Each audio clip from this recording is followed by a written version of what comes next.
We are living in a time of remarkable protest. We are literally bearing witness to history in the making, and a history that we've seen before during the apex of anti-colonialism, anti-imperial uprising, of Third World revolt. This year's shortlist is amazing. All the books are absolutely fantastic. And we had trouble coming to those because there were so many fantastic books. But I think the diversity, that for the first time we've got a big chunky novel, and at the sort of other end of the scale we've got a lovely, rather funny cookery book. And in between we've got these really solid academic books which are also extremely readable.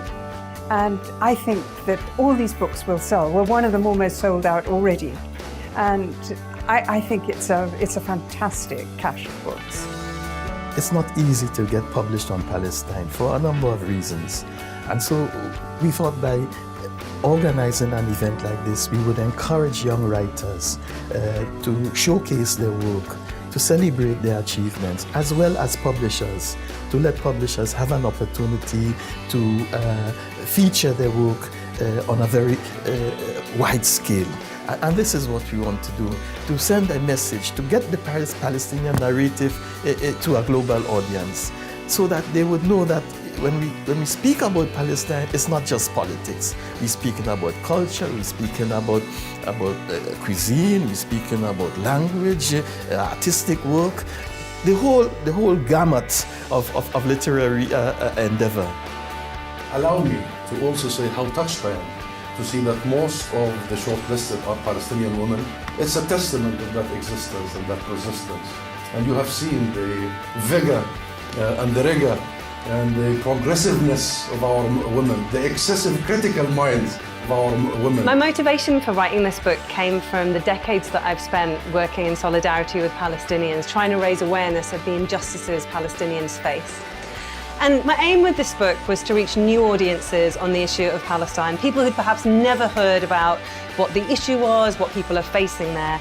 And I think mission accomplished, really.